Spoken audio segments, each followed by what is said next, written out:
문경장터가 열리는 날, 장터 한 구석에서는 노름판이 벌어졌습니다. 이곳에서는 양반도 상놈도 그리고 나이 차이도 중요하지 않고 오직 돈과 운이 엇갈리는 자리이지요. 오늘도 그 자리에는 소장수로 전국을 떠도는 두 사람이 있었으니 하나는 체구가 크고 힘이 세지만 소장수로서의 경력은 얼마 되지 않은 젊은이 봉섭이와 그와 항상 붙어 다니는 다른 한 명은 몸은 왜소하며 얼굴에는 세월의 깊이가 묻어나지만 소를 보는 눈은 따라갈 사람이 없는 알아주는 소장수 흥섭이었습니다. 평소에는 어떤 친구들보다도 친하게 붙어 다니며 전국을 누비는 이 두 사람도 노름판 앞에서는 철천지 원수가 되어 도박에 수를 겨루었지요. 야, 봉섭이 이 자식아. 도대체 무슨 수작을 쓰는 것이냐?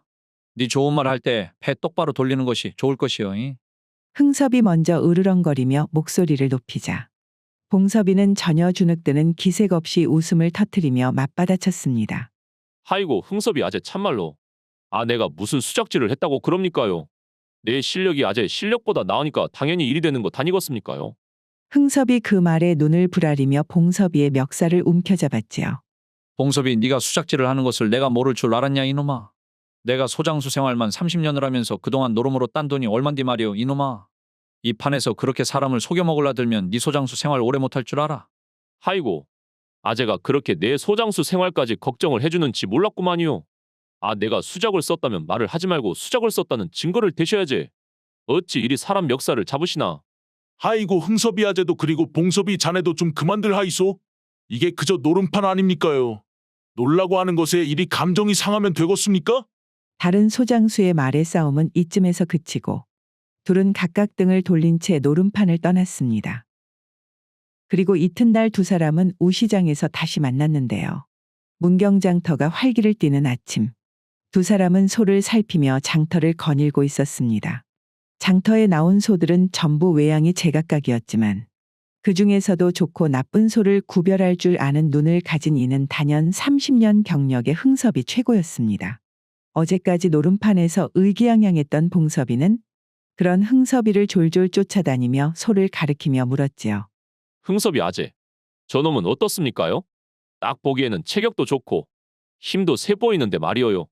흥섭이 대꾸를 하지 않자 봉섭이는 흥섭이를 놀리며 재차 물었지요. 하이고 흥섭이 아재, 거 노름판에서 있었던 일은 노름판에서 묻어두셔야지. 알았구만요. 알았소. 내 오늘 저녁에 명옥씨 주막에 가서 술 한잔하고 거 숙박비도 내가 낼 테니까 그러지 말고 좀 어떤지 봐주시구려. 그제서 흥섭이는 마음이 누그러진 듯 봉섭이 가르친 소를 한번 힐끗 보더니 입을 열었습니다. 아무리 체격이 좋아도 말이오. 저 콧잔등이 바짝 마른 것을 봐라잉. 저런 놈은 성질이 더러워서 사봤자 그저 애물단지가 될 것이구만. 흥섭이 아재, 콧잔등이 바짝 마르면 뭐가 문제인데요? 흥섭이는 소의 목덜미를 한번 훑어보더니 차분하게 설명하기 시작했지요. 콧잔등이 바짝 마른 놈들은 말이오. 되게 성질이 못되었고 쉽게 사납게 구는구만. 이런 소는 처음에는 그저 무덤덤해 보일지 몰라도 일단 장터에 서면 뿔을 들이밀고 달려드는 놈들이 많다니께. 그래서 이런 놈을 외형만 보고 자칫 잘못 사면 나중에 사고 팔기 힘들어 고생만 하게 될 것이구만. 봉섭이는 그제야 고개를 끄덕이며 감탄 섞인 표정으로 소를 다시 살펴보았습니다. 흥섭이 아재, 그런 것은 도대체 어디에서 배우는 겁니까요? 아재는 어찌 그런 걸 딱 보고 아는지 신기할 따름이구만요. 그러자 흥섭이는 빙그레 웃으며 말했지요. 이 녀석아. 30년 동안 이 길을 다니며 배운 거지. 소장수라는 것이 마냥 소 파는 일 같아도 실은 그것을 파는 사람 눈속을 읽는 일이라니까. 거 소도 그렇지만 사람 눈도 잘 봐야 한다잉. 하이고 알았구만요. 내 약속대로 오늘은 제대로 한잔 살랍니다요. 그날 저녁 우시장 근처의 주막에 노란 불빛이 새어나오기 시작했습니다. 장터에서 하루를 보낸 피곤함도 잠시. 봉섭이와 흥섭이는 주모가 내오는 따끈한 국밥과 막걸리 한 사발에 금세 기운을 차렸지요. 자, 한 잔 받아라잉. 하이고 흥섭이 아재, 오늘도 아재 덕분에 허탕 안 치고 일을 잘 마칠 수가 있었구만요. 저도 한 잔 올리겠습니다. 두 사람은 그렇게 잔을 주고받으며 이야기꽃을 피웠지요. 흥섭이는 어느새 얼굴이 벌겋게 달아올라 봉섭이를 바라보더니 입을 열었습니다. 이 녀석아. 내가 말이오 몇 번이고 하는 말이지만 이제 너도 장가를 가야 하지 않겠냐? 언제까지 이렇게 떠돌면서 살 것이오? 봉섭이는 흥섭이의 말에 술잔을 내려놓으며 고개를 갸웃거렸지요. 흥섭이 아재, 저는 아직은 이렇게 사는 것이 좋습니다요. 아, 나중에야 언젠가 저도 자리를 잡겠지만서도 지금은 이렇게 바람처럼 떠돌며 사는 생활이 딱 성미에 맞는다니까요. 사람이 말이오. 뿌리를 내려야 재산도 늘고 뭐든 되는 법이라니께. 내가 지금 이렇게 장마다 돌아다니면서도 마음은 편한 것이 왜인 줄 아느냐이. 돌아갈 집이 있고 나를 기다리고 있는 식구가 있기 때문이라니께. 아재는 좋은 아내와 자식이 있으니 그런 말을 하시는 것 아닙니까? 저는 아직 세상 구경도 덜 했고 하고 싶은 것도 많습니다요. 한 곳에 얽매이기에는 아직 쪼깐 아쉽구만요. 그래요? 네 말대로 지금은 한번 하고 싶은 대로 살아봐라. 하지만 언젠가 오래가지 않아 네가 내 말을 이해할 날이 올 것이오. 두 사람은 그렇게 서로의 의견을 나누면서 밤이 깊도록 술잔을 기울이며 시간을 보냈습니다. 다음 날 아침 흥섭이는 머리를 극적이며 천천히 눈을 떴습니다. 술에 잔뜩 취해 잠든 탓에 머리가 멍하고 입안이 바싹 말랐지요. 그는 옆에 누워있던 봉섭이를 찾으려 고개를 돌려보았지만 방 안에 있어야 할 봉섭이는 모습을 보이지 않았는데요. 이놈이 도대체 어디를 간 것이오? 짐은 그대로 둔 것을 보니 이놈이 나를 먼저 두고 장에 간 것은 아닌 것 같고 도대체 이 시간에 어디를 갔다냐이? 흥섭이는 이마를 문지르며 천천히 자리에서 일어났습니다. 어젯밤 마신 술 때문에 몸이 찌뿌둥했지만 그것보다도 봉섭이가 없는 것이 더 신경이 쓰였지요. 그리하여 흥섭이는 삐걱거리는 방문을 열고 주막마당으로 향했습니다. 이놈이 도대체 어디를 간 것이다냐? 흥섭이는 마당을 왔다 갔다 하며 혼잣말로 중얼거렸습니다. 그러다 주모의 방 쪽에서 인기척이 들렸는데요. 흥섭이 고개를 돌리는 순간 봉섭이가 머리를 극적이며 주모의 방에서 나오는 것 아니겠어요? 봉섭이의 얼굴에는 어색한 미소가 띄워져 있었고 그의 발걸음은 나쁜 짓을 하다 딱 걸린 사람처럼 어정쩡하였지요. 이 녀석아 네가 왜 거기에서 나오는 것이냐? 흥섭이 어이없어하며 말을 하자 봉섭이는 멋쩍게 웃으며 말을 했습니다. 하이고 아재고 제가 그냥 잠깐 주모랑 이야기나 좀 나누러 들어갔구만요. 그때 주모 역시 방에서 나오며 봉섭이를 보고 혀를 끌끌 찼지요. 하이고 이렇게 금방 끝을 볼 거. 뭐한디 방으로 찾아와서 사람 귀찮게 하는지 모르겠구만. 그리고 얼마 뒤 주모는 아침상을 들고 나왔는데 그녀의 얼굴에는 아직까지도 부끄러운 기색이 역력했지요. 아니 이게 무엇이오? 주모가 아침부터 백숙을 다 내오시고 이것이 다 무슨 일인가 참말로. 주모는 백숙을 상 위에 올려놓으며 툴툴대며 말했지요. 워낙에 거 힘이 시원찮으니 불쌍해서 힘내라고 주는 것이구만요. 주모가 다시 부엌으로 돌아가니 흥섭이는 웃음을 터뜨리며 봉섭이를 바라보았습니다. 아 주모가 말은 저래도 백숙을 떡하니 내놓는 것이 아주 네가 대단하기는 했나 보구나. 그런데 봉섭아, 내가 어제도 말했지만 너 이제는 정착을 해야 한다 진짜로. 떠돌이 생활을 오래 하다 보면 결국에는 외로움만 남는 법이오. 봉섭이는 또 그 소리냐며 고개를 저으며 툴툴거렸지요. 흥섭이 아재. 아재도 젊었을 때는 다 놀아보셨을 거 아닙니까? 우리 같은 사람이 어디 쉽게 한 사람에게 정착하겠습니까? 봉섭이의 말에 흥섭이는 한숨을 쉬며 단호히 말했습니다. 나는 달랐구만. 일찍이 지금의 마누라를 만나 평생 한눈 안 팔고 한 사람만 보고 살았다 이 말이오. 아니 아재가요? 평생 형수님만 보면서 사셨단 말씀입니까? 흥섭이는 조용히 고개를 끄덕이며 술 한 모금을 들이켰지요. 그래 남녀 관계도 말이오. 술처럼 오래될수록 깊은 맛이 나는 법이지. 한 사람에게 오랫동안 헌신해야 비로소 얻을 수 있는 게 있는 법이구만. 그러니 니도 좀 정신 차리고 이 사람이다 싶으면 이것저것 재지 말고 정착할 생각을 해야 한다잉. 봉섭이는 고개를 끄덕이며 멋쩍게 웃었습니다. 예 아재. 제가 아재 말씀 새겨 듣겠습니다. 그런디 말입니다. 당장은 이 백숙부터 해결해야 하지 않겠습니까? 허허. 이놈이 참말로. 두 사람은 그렇게 웃음 속에서 아침을 마무리하였습니다. 흥섭이는 봉섭이를 아들같이 걱정하면서도 동시에 마음속으로는 그의 듬직한 모습에 흐뭇해하였지요. 우시장이 활기를 띤 어느 날 봉섭이는 흥섭이의 도움으로 좋은 암소 한 마리를 높은 값에 팔았습니다. 덕분에 그 날은 소장수 생활을 하며 드물게 큰 돈이 손에 들어왔기에 봉섭이는 장이 끝난 후 장터 한쪽에서 커다란 닭 한 마리를 사들고는 흥섭이에게 내밀었지요. 흥섭이 아재.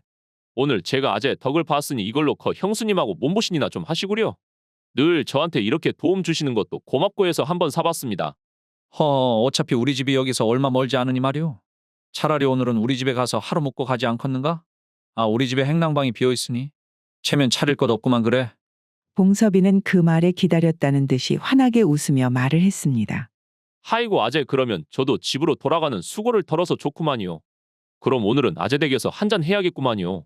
가만히 있어보자. 이 달구로 백숙을 끓이면 거기에다가 매실주도 한 잔 곁들여야 하지 않겠습니까? 흥섭이 아재. 흥섭이는 봉섭이의 제안에 크게 웃으며 말을 했지요. 허, 매실주는 내가 살 테니 걱정 말게. 그럼 오늘은 우리 집에서 푹 쉬고 가게나. 한참을 걸어 둘은 마침내 흥섭의 집에 도착을 했지요. 흥섭의 집은 마을에서 떨어진 작은 초가집이었습니다. 비록 집이 낡기는 했으나 정갈하게 손질된 초가지붕과 깔끔하게 쓸린 마당이 정겨움을 자아냈고 봉섭이는 그 정겨운 분위기에 마음이 푸근해졌습니다. 아재 집이 참말로 좋구만요. 이래서 아재가 장에 다니고 나서도 집 생각을 하신다는 말씀이 딱 이해가 갑니다요. 그때 집안에서 흥섭이의 부인 춘자가 마당으로 나왔습니다. 춘자는 두 사람을 보자 환하게 웃으며 봉섭이에게 다가왔지요. 하이고, 자네가 우리 서방님이 늘 입에 달고 사는 봉섭이구만. 우리 서방님이 어찌나 자네 이야기를 많이 하던지. 요즘은 자네에게 이것저것 가르치는 재미로 일하는 맛이 더 난다고 하더라니까. 봉섭이는 깜짝 놀라 눈을 크게 뜨며 말했습니다. 형수님, 아재가 저한테 그런 말을 한 번도 한 적이 없었는데요. 제가 아재를 항상 귀찮게만 하는 줄 알았었는디. 춘자는 봉섭이의 말을 듣고 빙긋이 웃어 보였지요. 우리 서방님이 자네를 얼마나 생각하고 챙기는지 모르는구만. 저 사람이 워낙에 말이 많은 사람이라 처음에는 잔소리처럼 들릴지 몰라도 다 자네 잘 되라고 하는 말이니 너무 신경 쓰지 말게나. 봉섭이는 춘자의 말에 멋쩍게 웃으며 손에 든 닭을 내밀었습니다. 그나저나 형수님 빈손으로 오긴 뭐해서 장터에서 닭 한 마리를 사왔습니다. 거 몸보신 하시라고요. 하이고 뭐 이런 걸 다 가지고 왔는가 그려? 이럴 필요까지는 없었는디. 잠깐만 기다리시게나 이놈 잡아서 금방 백숙 만들어 내올 테니. 두 사람은 마루에나 앉아서 한숨 돌리고 있구려. 해가 저물고 흥섭의 부인 춘자가 내어온 백숙 냄새가 마당을 가득 채웠습니다. 뜨끈한 국물에 닭고기를 한 입 베어 물며 흥섭과 봉섭은 술잔을 기울였지요. 흥섭이 아재. 내 이렇게 대접을 다 받으니 정말 감격스럽기 그지없구만요. 흥섭이는 장난스러운 표정으로 잔을 부딪히며 말을 이어갔지요. 감격스럽기는 무슨. 내가 자네를 한번 대접하기는 해야지라고 생각했는디. 그날이 오늘이구만. 오늘은 우리 집에서 푹 자고 내일 다시 장터로 같이 가세. 그렇게 한참을 웃고 떠드는 사이 문 밖에서 발소리가 들리고 평상 맞은편에서 누군가 들어서는 모습이 보였습니다. 그것은 바로 품싸기를 마치고 돌아온 흥섭이의 딸 춘심이었지요. 이마에 땀을 닦아내며 조용히 집으로 들어서는 춘심이의 모습은 하루의 고단함 속에서도 맑고 환한 기운을 머금고 있었습니다. 그녀의 머리칼이 바람에 살짝 흩날리고 고운 눈매가 평상 쪽을 잠시 스치고 지나가자 봉섭이는 자신도 모르게 술잔을 놓친 채 허둥지둥 손을 내저으며 잔을 잡으려 했지만 술은 땅에 쏟아진 뒤였지요. 하이고, 자네 벌써 술에 취했는가? 손에서 술잔이 미끄러졌구만. 흥섭이는 그런 봉섭이를 보고는 혀를 차며 웃음을 터뜨렸고 봉섭이는 아무 말도 하지 못한 채 얼굴이 벌겋게 달아올라 고개를 숙였습니다. 봉섭이, 자네 오늘 밤은 우리 집에서 푹 쉬게나? 전국을 떠돌다 보면 이런 날도 필요한 법이지. 몸도 그리고 마음도 좀 쉬어야 하는구만. 하이고 아재 덕분에 오늘은 잘 쉬겠습니다요. 흥섭이에게 그렇게 말은 했지만 그날 밤 봉섭이는 좀처럼 잠에 들지 못했습니다. 행랑방에 누워 눈을 감아보려 해도 머릿속에서는 춘심이의 모습이 선명하게 떠올랐습니다. 마당에 들어서던 순간 보았던 그녀의 환한 얼굴, 피곤함 속에서도 고운 빛을 띠던 그녀의 눈길이 지워지지가 않았지요. 이것이 다 무엇이다냐? 내가 술이 덜 깨서 이런 것이라냐? 봉섭이는 몸을 이리저리 뒤척이며 자신을 다독여 보았지만 마음이 도무지 가라앉지 않았습니다. 전국을 떠돌며 수많은 사람들을 만나왔지만 춘심이처럼 단번에 자신의 마음을 흔드는 사람은 처음이었기 때문이죠. 그렇게 봉섭이는 밤새 뒤척이며 창밖으로 스며드는 달빛만 바라보았습니다. 마음속에 자리 잡은 춘심이의 모습은 날이 밝을 때까지도 쉽사리 지워지지가 않았지요. 이튿날 아침 흥섭이는 어젯밤 매실주를 나눠 마셨음에도 불구하고 날이 장날인 만큼 아침 일찍 눈을 떴습니다. 오랜 장돌뱅이 생활에서 몸에 밴 습관이었지요. 그는 부지런히 장에 나갈 채비를 마치고 봉섭이가 있는 행랑방으로 향했습니다. 봉섭아, 일어나야지. 오늘도 장날이니 너도 얼른 준비하거라. 봉섭이 안에서 아무런 대답도 없자 이상한 기운의 문을 슬쩍 열어보니 방 안에서는 봉섭이가 흐느적거리며 준비를 하는 것이 보였지요. 봉섭이는 흥섭이를 보며 힘겹게 웃어 보이더니 약한 목소리로 말을 했습니다. 하이고 아재, 오늘은 몸이 영 안 좋습니다요. 곧불 기운도 있는 것 같고 아무래도 오늘은 장에 가기가 힘들 것 같구만요. 흥섭이는 봉섭이의 기운 없는 얼굴을 살피더니 고개를 끄덕였습니다. 그의 눈에는 봉섭이가 최근 무리하며 고생한 흔적이 엿보였지요. 그래, 네가 최근에 무리를 하기는 했구먼. 장날마다 쉬지도 않고 여기저기 돌아다녔으니 몸이 버틸 수가 있어야지. 오늘은 내 혼자 장에 다녀올 테니 너는 여기서 푹 쉬고 있어라. 봉섭이는 미안한 기색으로 고개를 숙이며 말을 했습니다. 죄송하구만요, 흥섭이 아재. 내가 같이 가서 무거운 짐이라도 좀 들어야 하는디. 무슨 소리요? 몸이 아플 때는 당연히 쉬어야지. 나중에 더 큰 고생하지 않으려면 지금이라도 잘 챙겨야 하구만. 너그 형수님이 죽이라도 끓일 수 있게 내일로 둘 테니 니는 아무 걱정 말고 쉬고 있어라잉. 그렇게 말하고는 흥섭이는 꾸린 짐을 둘러매고 문 밖으로 나섰습니다. 이후 흥섭이 말한 대로 그의 부인 춘자는 죽과 함께 간단한 찬을 올린 소반을 가지고 행랑방으로 들어왔습니다. 춘자는 조심스럽게 방에 들어서며 봉섭이에게 말을 건넸지요. 봉섭이 자네 이거 내가 간단히 준비한 죽이니 먹고 몸 좀 추스리게나. 아프다고 굶으면 더 고생하는 법이여. 형수님, 이렇게까지 신경 써 주시다니 정말 감사합니다요. 형수님도 참말로 아재 못지않게 따뜻하신 분이구만요. 그리고 그 순간 봉섭이 머뭇거리며 간청하듯 입을 열었습니다. 형수님, 제가 거드릴 말씀이 있는디 말이오요. 제가 보니 이 방이 지금 놀고 있는 것 같은데 차라리 저에게 세를 주시는 것은 어떻습니까요? 어차피 여기가 장하고도 가까운 좋은 위치고 저 역시 흥섭이 아재와도 더 자주 다닐 수 있으니 서로 좋지 않겠습니까요? 춘자가 봉섭이의 갑작스러운 제안에 쉽사리 말을 꺼내지 못하자 봉섭이는 그 틈을 노리지 않고 말을 이어갔습니다. 제가 한 달에 20냥씩 드리겠습니다. 그렇게 하면 형수님도 집안에 조금 더 보탬이 되지 않겠습니까? 봉섭이의 말에 춘자는 마음이 흔들렸습니다. 집안 사정이 넉넉지 않아 생활비를 마련하는 것이 늘 고민이었기에 정기적으로 방세를 받을 수 있다면 그것만으로도 큰 도움이 될 것이 분명했지요. 20냥씩이라. 그러면 말이오. 자네가 나에게 직접 돈을 주고 우리 서방님에게는 이 얘기를 비밀로 해줄 수 있겠는가? 물론이지요, 형수님. 이 일은 형수님과 저만의 약속입니다요. 제가 일단 석 달치를 한꺼번에 드리겠습니다. 봉섭이는 미소를 띠며 짐에서 돈을 꺼내 석 달치 반값을 건넸습니다. 춘자는 돈을 받아들고는 한참을 바라보며 고개를 끄덕였지요. 자네가 이렇게까지 원하는데 내가 뭐 더 할 말이 있겠는가? 좋네. 이 방은 그럼 자네 것이구만. 형수님 정말 감사합니다요. 제가 집에서 짐을 챙겨서 내일 바로 여기로 들어오겠습니다. 그렇게 봉섭이는 환한 얼굴로 행랑방을 나섰습니다. 그리고 집으로 돌아가는 길 내내 봉섭이는 이제는 흥섭이의 집에 머물며 새로운 생활을 시작할 수 있다는 생각과 그리고 춘심의 얼굴이 스치며 떠오르는 설렘의 마음이 벅차올랐습니다. 다음 날 아침, 흥섭이는 집안일을 보며 마당에 나와 있던 참이었습니다. 그런데 멀리서부터 봉섭이가 커다란 짐을 지고 걸어오는 모습이 보이는 것 아니겠어요. 흥섭이 의아한 표정으로 봉섭이를 바라보다 그가 집 안으로 들어서는 순간 깜짝 놀라며 물었지요. 봉섭아이, 이것이 다 무엇이다냐? 도대체 그 짐들은 다 무엇이란 말이냐이? 봉섭이는 천연덕스럽게 웃으며 짐을 마당 한쪽에 내려놓고는 대꾸했습니다. 하이고 아재, 제가 어제 여기서 하루 자보니까 말이오요. 우리 집에서 잘 때보다 훨씬 편하더란 말입니다. 그리고 장터랑 가깝기도 하고요. 그래서 제가 오늘부터 여기에서 지내기로 했습니다요. 무엇이라고? 흥섭이는 봉섭이의 말을 듣고 눈이 휘둥그레졌습니다. 그러면서도 어딘가 미심쩍은 듯 천천히 부인을 쳐다보니 부인 춘자는 서둘러 고개를 돌리고는 부엌으로 들어가 버렸지요.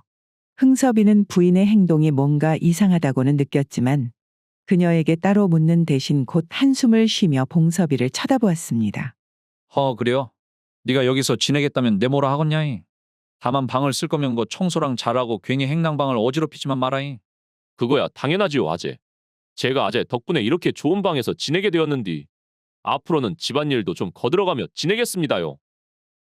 이후 봉섭이는 흥섭이의 집에서 지내면서 새벽마다 마당을 쓸고 외양간으로 나가 소요물을 챙기며 집안일을 돕기 시작했습니다.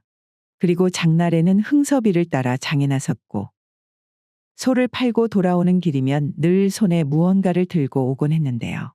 생선 한 손 고기 한 근처럼 작은 선물이었지만 그의 성의는 춘자의 마음을 따뜻하게 만들기에는 충분했습니다.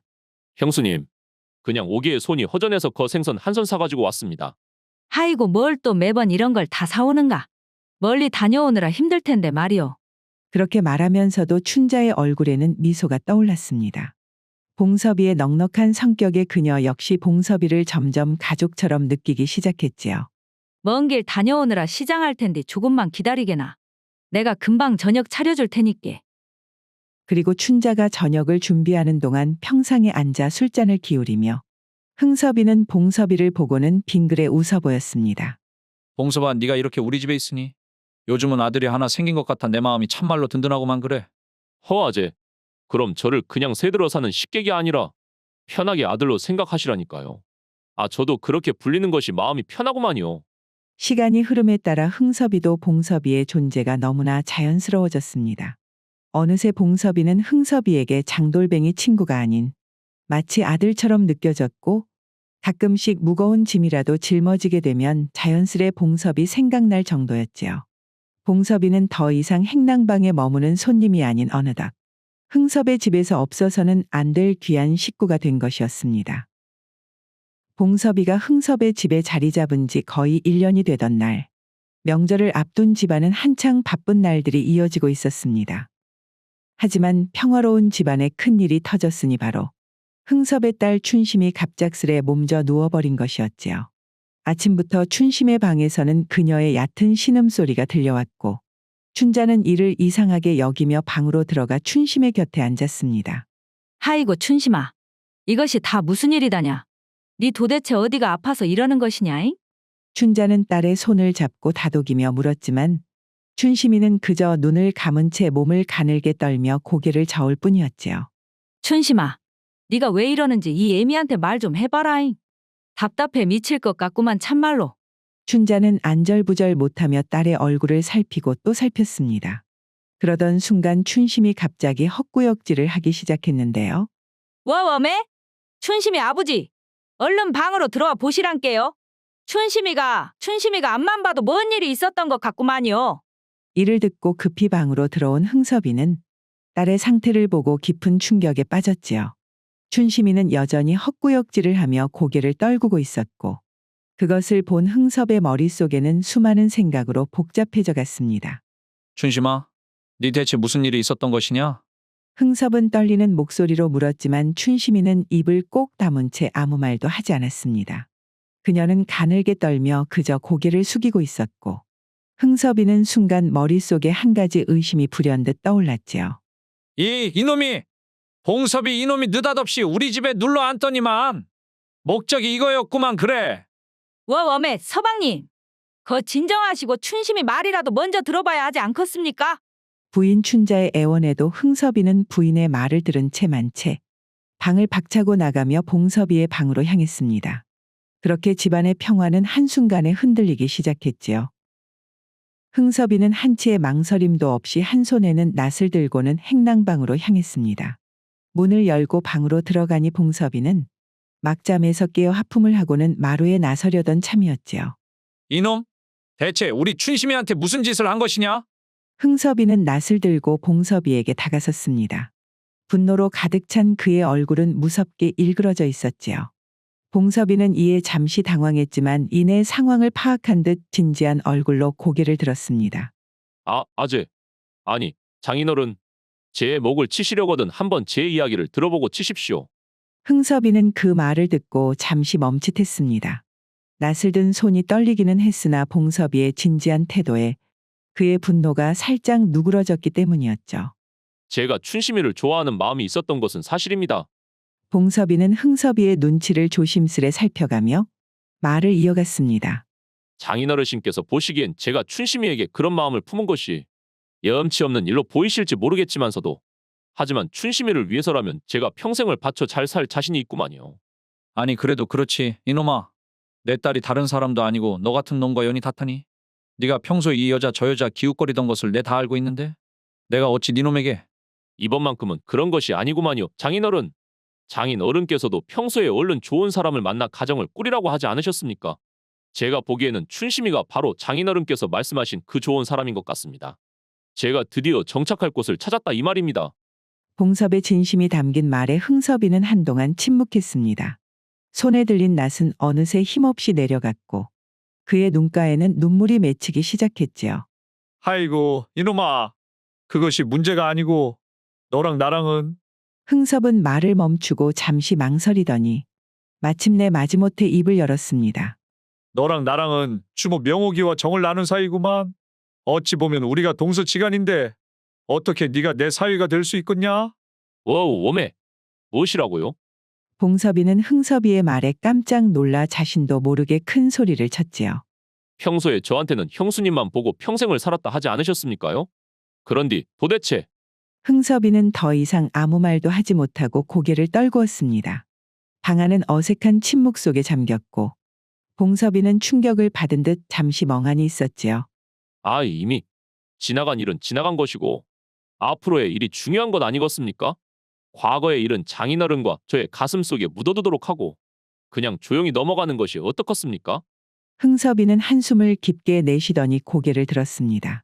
그의 눈가에는 여전히 눈물이 고여 있었지만 표정은 조금 누그러져 있었지요. 내 딸 춘심이를 잘 부탁하네 봉섭이. 흥섭의 말에 봉섭이는 다짐을 하듯 진심 어린 목소리로 대답하였습니다. 장인어른 절대로 실망시키지 않겠습니다요. 거 춘심이를 위해 최선을 다하겠습니다.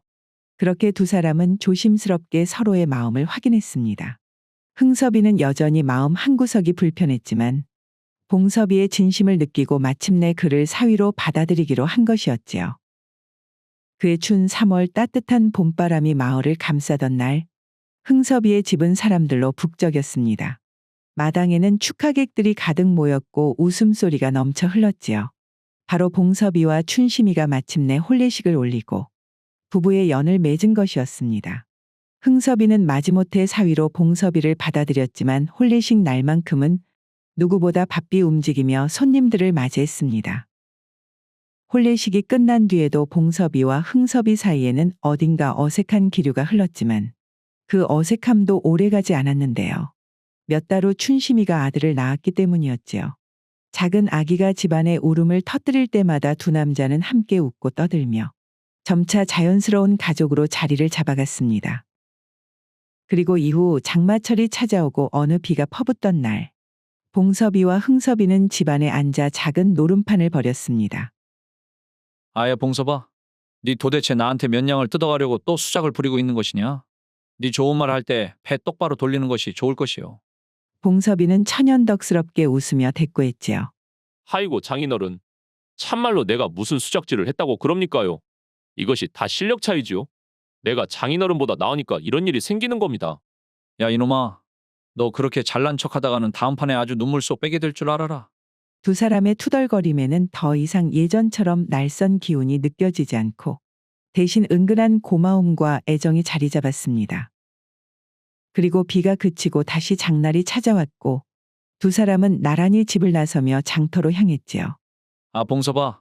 오늘부터는 이전하고 달리 내가 소를 보는 법을 처음부터 하나하나 알려줄 테니 귀 쫑긋하고 잘 따라와야 한다잉. 하이고 인자부터는 제가 장인어른의 직속 제자가 되겠구만요. 그래요. 네가 열심히만 잘 배우면 나중에는 나보다 더 좋은 소를 고를 날이 올 것이구먼. 그러니까 오늘부터 아주 죽었다고 생각하고 잘 배워봐라. 흥섭이와 봉섭이 두 사람은 이제 단순히 장돌뱅이 친구가 아닌 가족으로서 서로를 도우며 함께하는 길을 걷게 되었습니다.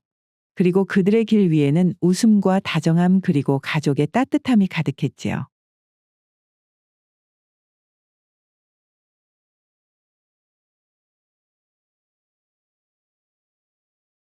어느 작은 고을에 살고 있는 명옥이는 병든 홀아버지와 어린 동생 갑수를 돌보며 힘겨운 나날을 보내고 있었습니다. 집안의 입은 세 개였지만 집안의 생계를 책임질 수 있는 사람은 명옥이 혼자였기에 그녀는 새벽부터 밤늦게까지 품삯일을 나갔지만 도무지 생활고에서 벗어날 수 없었지요. 이렇게 하루 종일 일해봐야 아버지 약값은커녕 당장 내일 끼니를 또 걱정을 해야 할 판이구만. 아버지도 갑수도 나만 의지하고 있는데 이것이 이대로는 안 되겠구만. 그리하여 명옥이는 도둑질을 하기로 결심을 하고 실행에 옮겼습니다. 그녀는 어린 시절부터 다양한 품삯일을 해온 덕에 몸놀림은 민첩했고 손재주도 남달랐기에 의외로 도둑질에 소질을 보였지요. 명옥이는 무사히 마을 창고에서 쌀 한 포대를 빼내고는 그것을 장무라비에게 팔아 그 돈으로 아버지의 약을 마련했습니다. 웜에. 명호가 네가 돈이 없을 텐디. 도대체 이 약을 어떻게 마련한 것이냐? 제가 매시는 대감 어르신께서 워낙에 제가 일을 잘한다고 품삯을 좀 더 얹어주셨구만요. 아버지는 돈 걱정하지 마시고 얼른 이것 좀 드시고 기운 차리셔요. 그래, 이것이 어쩌면 내가 우리 가족을 지킬 수 있는 방법은 이 길밖에는 없을지 모르겠구만. 그래. 이후 명옥은 낮에는 품삯일을 하고 밤이 되면 주변 마을을 누비며 도둑질을 일삼았지요. 그리하여 그 돈으로 아버지의 약값을 마련하고 동생을 먹여 살리고는 조금씩 돈을 모아 마침내 작은 땅을 산 후 직접 농사를 지으며 살 수 있었습니다. 마을 사람들은 그런 명옥이네의 갑작스러운 변화를 탐탐치 않게 여겼는데요. 언니 명옥이네 봤는가? 명옥이네가 언제부터 저라고 부유해졌는지 모르겠구먼. 그러게나 말이오. 품삯만으로 지그 아버지 약값을 떼고 지 동생을 건사하는 데다. 저렇게 땅을 사서 농사를 짓는다는 것이 말이 안 되는디 말이오. 혹시 그 밤에 도둑질이라도 하는 거 아닌가 모르겠구만. 명옥이가 도둑질 같은 나쁜 짓은 안 할 것 같고 내가 봤을 때는 저것이 밤에 기방에 드나드는 것 같은디? 어디 그러지 않고서야 저렇게 갑자기 집이 잘 살 수 있겠는가? 이렇듯 명확한 근거는 없었지만 명옥이에 대한 소문은 눈덩이처럼 불어나 마을 곳곳에 퍼져나갔습니다. 누군가 한번 던진 말은 그 자체로 진실이 되어 어느새 명옥이를 둘러싼 마을의 시선은 차가워져만 갔지요. 이후 몇 년의 시간이 흘러 명옥이의 아버지 병세는 완전히 호전되었습니다. 그리고 어린 동생 갑수도 훌쩍 자라 이제는 혼자서도 농사일을 해낼 만큼 충분히 컸기에 명옥이는 비로소 어깨를 짓누르던 짐에서 조금씩 벗어날 수 있게 되자 그녀는 이제 주변 현실이 눈에 들어오기 시작했는데요. 그녀의 마을 친구들이 하나둘씩 시집을 가 마을을 떠나는 모습을 보며 남몰래 가슴 한켠에 새 출발을 꿈꾸기 시작했지요. 나도 언젠가 저들처럼 누군가의 아내가 되고 평범한 가정을 꾸리며 살아갈 수 있는 날이 올지 모르겠구만. 하지만 명옥이의 희망과 기대와는 달리 명옥이 집에 매파가 찾아오는 일은 없었습니다. 마을에서 워낙에 명옥이에 대한 소문이 안 좋게 퍼진 데다 그 소문은 근방 마을에까지 전부 퍼져 명옥의 집으로는 어떠한 혼담도 들어오지 않게 된 것이었지요. 그리하여 날이 갈수록 명옥의 아버지의 가슴에는 딸 명옥이 자신을 위해 도둑질을 해 혼담이 끊겼다는 무거운 죄책감이 자리를 잡았고 딸을 바라보는 그의 눈빛에는 미안함과 후회가 서리기 시작했습니다. 이것이 다 내 탓이구나. 명호가 네가 도둑질에 손을 댄 것도 네 앞길이 막힌 것도 모두 내 탓이구만. 나만 병들지 않았더라면. 아버지, 다 제가 좋아서 한 선택이구만요. 한 번도 아버지를 원망한 적이 없으니 다시는 그런 말씀 꺼내지 마셔요. 명옥이는 담담하게 대답했지만 그녀의 마음 한구석에는 채워지지 않는 허전함이 남아 있었습니다. 그러던 어느 날 마당에서 밭일을 정리하고 있던 명옥은 동네 어귀에서 익숙하지 않는 여인이 다가오는 것을 보았습니다. 그 여인은 바로 매파였지요. 여기가 명옥이네가 맞는가잉? 제가 명옥이구만요. 매파는 잠시 그녀를 훑어보더니 마당으로 들어오며 말을 했지요. 마침 자네에게 혼담이 들어와 내 이렇게 찾아왔구만. 명옥은 매파의 말에 놀라 잠시 멈칫했습니다. 나에게도 혼담이라니? 그동안 마을 안에 떠돌던 좋지 않은 소문들 탓에 명옥이에게는 어떤 혼담도 들어오지 않던 터라 더욱 매파의 말을 믿기 어려웠지요. 산 너머 30리 밖에 사는 덕삼이라는 선비가 혼처를 구하고 있구만. 그 덕삼이는 홀 어머니와 함께 살고 있는데 가난하지만 성품이 곱고 효심이 지극한 선비구만. 명옥은 눈을 깜빡이며 매파의 말을 곱씹었습니다. 30리 밖 마을이라고는 하지만 그곳에서도 분명 내 소문은 돌았을 터인데 그녀는 뭔가 이상하다고 생각은 했지만 매파의 얼굴에는 거짓의 기색이 없어 보였지요. 아주머니 그쪽 집안에서 정말 저를 혼처로 원한단 말입니까? 그렇다는구만. 덕삼이네 어머니가 성품 좋은 며느리를 찾고 있는디 어디에서 자네 소리를 들었는지 자네가 그렇게 부지런하고 어진 사람이라며 나에게 좀 알아봐 달라 간곡히 부탁하더구만. 부지런하고 어질다. 명옥이는 이 말에 마음이 복잡해졌습니다. 마을 사람들은 그녀를 도둑이니 기방 출신이니 하며 비웃었지만 30리 밖 그 집에서는 자신을 부지런한 여인으로 여긴다니. 명옥이는 이번이 자신이 새 출발할 수 있는 마지막 기회가 될지 모른다는 생각에 곧바로 시집을 가겠다고 대답을 하였습니다. 그리하여 산 너머 30리 밖에 살고 있는 덕삼이에게 시집을 간 명옥. 그녀는 가슴속에 부푼 희망을 가지고 시댁 문을 열고 들어섰지요. 아가 먼 길 오느라 고생 많았구만. 이 집에 들어온 이상 이제 여기가 네 집이니 마음 편히 지내거라. 명옥의 시어머니는 기품이 있는 노인이었습니다. 남루한 옷차림에도 명옥을 대할 때의 표정에서는 따뜻함이 묻어났지요. 하지만 시어머니와는 반대로 남편 덕삼이라는 작자는 매파의 말과는 다르게 명옥이에게 서툰 인사만 건넨 뒤 방으로 들어가 문을 닫아 걸더니 책을 펼쳐놓고 공부만 할 뿐이었습니다. 우리 덕삼이는 이제 곧 과거 시험을 앞두고 있으니 네가 좀 이해해 주거라 애미야. 남편 덕삼이의 기행은 그뿐만이 아니었습니다. 해가 지고 밤이 되어 명옥이 부부의 일을 하기 위해 남편과 합방을 하려 치면 어김없이 몰래 집을 나서는 것 아니겠어요. 하루는 명옥이 결심을 하고 남편의 뒤를 몰래 밟아보니 덕삼이 향한 곳은 다름 아닌 동네 주막이었지요.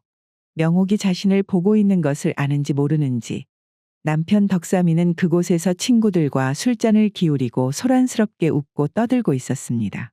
아니 이것이 누구요? 우리 덕삼이 아닌가? 아니구만 거 장래에 관직에 들지도 모르는데 덕삼이 대감님이라고 불러야 하는가? 하이고 과거는 무슨 얼어 죽을. 복잡하게 과거니 글공분이 하는 것보다야. 이렇게 자네들하고 술이나 마시고 살 수 있으면 그만이지. 그놈의 과거 소리는 아주 지긋지긋하구만. 명옥이는 그제야 남편이 그저 공부를 하는 척하며 어머니에게 기생하며 살아왔음을 깨달았습니다. 하지만 이 모든 상황 속에서도 명옥의 시어머니는 조금도 흔들림 없이 언젠가 아들이 과거 시험에 합격할 거라는 기대를 가진 채 아들의 뒷바라지에 매달리고 있었지요. 우리 덕삼이는 그저 조금 늦을 뿐이구만. 언젠가 과거 시험에 꼭 급제를 해서 우리 집안을 다시 일으켜 세울 것을 내가 믿고 있구만 그래. 그때는 나도 좀 호강을 누려보겠지. 과거 시험에 급제를 한다고. 서방님은 애초에 공부에는 관심조차 없는데 어머님은 그것을 모르는 것이다냐. 아니면 보고도 그저 모른 척을 하는 것이다냐. 이게 내가 도둑질로 버텨왔던 삶보다도 더 허망하구만. 명옥이는 그제서야 왜 이 집안이 이렇게까지 궁핍한 삶을 이어가는지 비로소 이해할 수 있었습니다. 실체 없는 희망에 의지하며 현실을 외면한 삶이 모든 것을 갉아먹고 있었던 것이었지요. 명옥이 시집을 온 지 반년이 지나 시댁에서의 생활이 어느 정도 익숙해졌습니다. 명옥은 여전히 시어머니와 함께 밭을 일구고 집안일을 하며 분주한 나날들을 보냈지만 최근에는 시어머니의 건강이 눈에 띄게 쇠약해지는 것이 보여 마음이 무거웠지요. 어느 날 저녁 시어머니가 조용히 명옥이를 안방으로 불렀습니다. 애미야, 시어머니는 잠시 망설이다 눈치를 보며 말을 이어갔지요. 이제 내가 나이가 들어 그런지 우리 덕삼이 뒷바라지를 하는 것이 힘에 부치기 시작하는구나. 어머님, 걱정하지 마세요. 이제부터는 제가 더 나서서 품삯이를 늘리겠습니다요. 어떻게든 집안은 제가 꾸려나갈 테니 너무 마음 쓰지 않으셔도 되구만요. 시어머니는 쓴웃음을 지으며 고개를 저으며 말을 했습니다.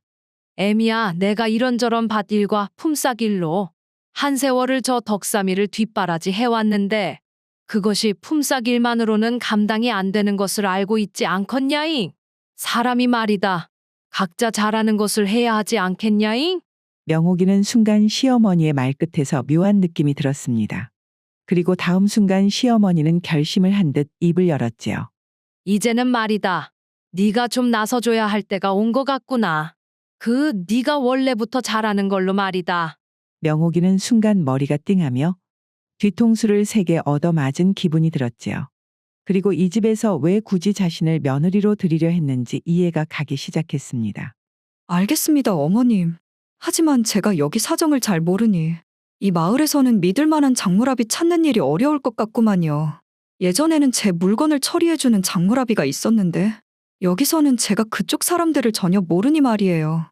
시어머니는 이 말을 기다렸다는 듯 미소를 지으며 대답을 했지요. 애미야, 내가 그런 일을 비록 해본 적이 없지만서도 그건 전혀 걱정할 필요가 없구만. 내가 다 책임을 질 테니 너는 네 재주만 잘 부리면 되구만 그래. 깊고 고요한 밤, 달빛은 희미하게 마을을 비추고 있었지요.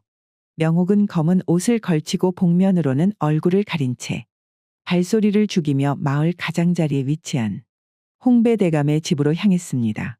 홍배대감은 이 마을에서 가장 부유한 천석군 부자였는데 그의 부는 마을 사람들의 땀과 피를 짜내며 이룬 것이었지요. 그렇기에 마을 사람들은 누구나 속으로는 그를 미워했지만 홍배대감의 권세에 눌려 불만조차 제대로 표현하지 못했습니다.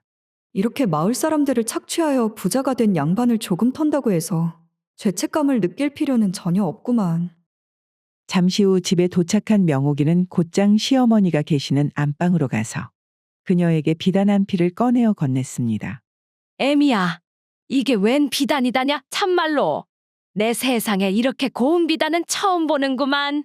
명옥이에게 비단을 건네받은 시어머니는 서둘러 비단을 방바닥 삿자리 아래에 숨겼습니다. 이렇게 삿자리 아래에 숨겨놓으면 그 누구도 찾을 수가 없을 것이구만.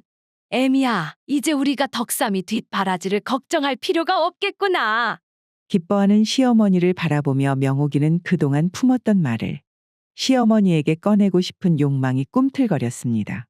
어머님, 서방님은 공부에 전혀 관심이 없구만요. 시험에 붙을 생각도 없고 그저 매일 밤 술을 마시러 나가는 것이 일입니다. 그러나 명옥이는 차마 그 말을 꺼낼 수가 없었습니다. 어머니는 아직도 덕삼이 과거에 급제할 나를 굳게 믿고 있었기에 굳이 시어머니의 마지막 희망을 꺾고 싶지 않았기 때문이었지요. 명옥이는 속으로 삼킨 말을 대신 미소로 바꿔 시어머니에게 지어 보였습니다. 너가 정말 우리 집에 복덩이로 들어왔구나.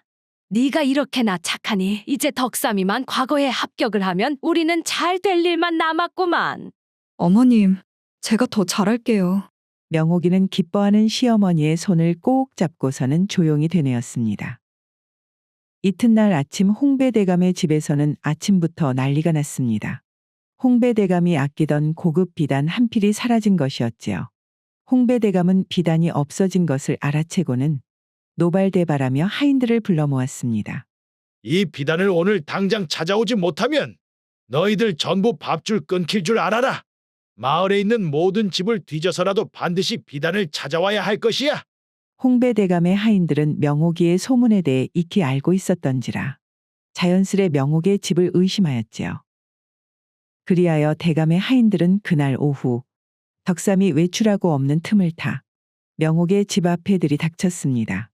거 주인장 나오시오. 우리 대감님의 물건을 훔쳐간 것을 다 알고 왔구만. 갑작스러운 상황에 명옥의 시어머니는 얼굴이 하얗게 질려 몸을 사시나무 떨듯 떨었습니다. 평생 이런 상황을 겪어보지 못한 그녀는 당황한 나머지 대감의 하인들 앞에서 제대로 입조차 열 수가 없었지요. 어서 오세요. 우리 집에는 숨길 것이 없으니 얼마든지 확인하셔도 되구만요.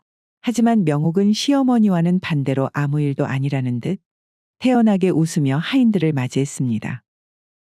하인들은 잠시 명옥의 침착한 태도에 의아했지만 그들의 목적은 하나였기에 개의치 않고 곧장 부엌부터 안방까지 온 집안을 샅샅이 뒤지기 시작했습니다. 우리가 거 다 알고 왔으니까 조금이라도 선처를 받고 싶으면 미리 내놓는 것이 좋을 거구먼. 안방을 뒤지던 하인들이 이제 방바닥을 살피며 삿자리에 다가가자 시어머니는 마른 침을 삼키며 눈을 질끈 감았습니다. 비단을 삿자리 밑에 숨긴 게 틀림없었기에 하인들이 삿자리를 들어올리는 순간 모든 것이 발각될 참이었으니 그녀는 속으로 탄식을 뱉으며 손끝을 부들부들 떨었지요. 이제 참말로 끝이구만. 하지만 이것이 어찌된 영문인지 하인들이 삿자리를 걷어 올렸지만 비단이 있어야 할 그 자리에 아무것도 없는 것 아니겠어요?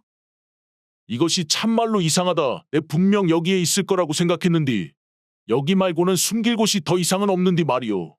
대감의 하인들은 결국 포기한 채로 마지못해 명옥이에게 말했습니다. 거참 신뢰가 많았구먼. 그런디 우리도 대감 어른의 명을 받아 어쩔 수가 없었구먼. 괜찮습니다. 이래서 저희 집에는 숨길 것이 없다고 미리 말씀드렸는데 괜한 힘만 빼셨구만요. 하인들은 실망한 얼굴로 명옥의 집을 빠져나갔습니다. 그리고 그들이 떠난 뒤에도 한동안 시어머니는 눈도 제대로 뜨지 못한 채 숨을 헐떡였지요. 홍배대감의 하인들이 떠난 뒤 집안에는 깊은 고요가 내리앉았습니다. 애미야, 내가 분명히 사짜리 아래에 비단을 숨겨두었는데 이게 어떻게 된 일이냐? 그 자리에 있어야 할 비단이 도대체 어디로 간 것이란 말이냐? 명옥은 말없이 부드럽게 미소를 지어 보이고는 시어머니를 부엌으로 이끌었습니다. 그리고는 아궁이 앞에 서더니 솥뚜껑을 열고 물에 담긴 쌀을 조심히 헤치자 쌀 아래에 비단 한 필이 납작하게 엎드려 있는 게 보이기 시작했지요. 방에 숨겨두면 하인들이 당연히 그곳을 의심할 거라 생각했구만요. 그래서 어머님께 말씀드리지 않고 미리 옮겨둔 것이고요.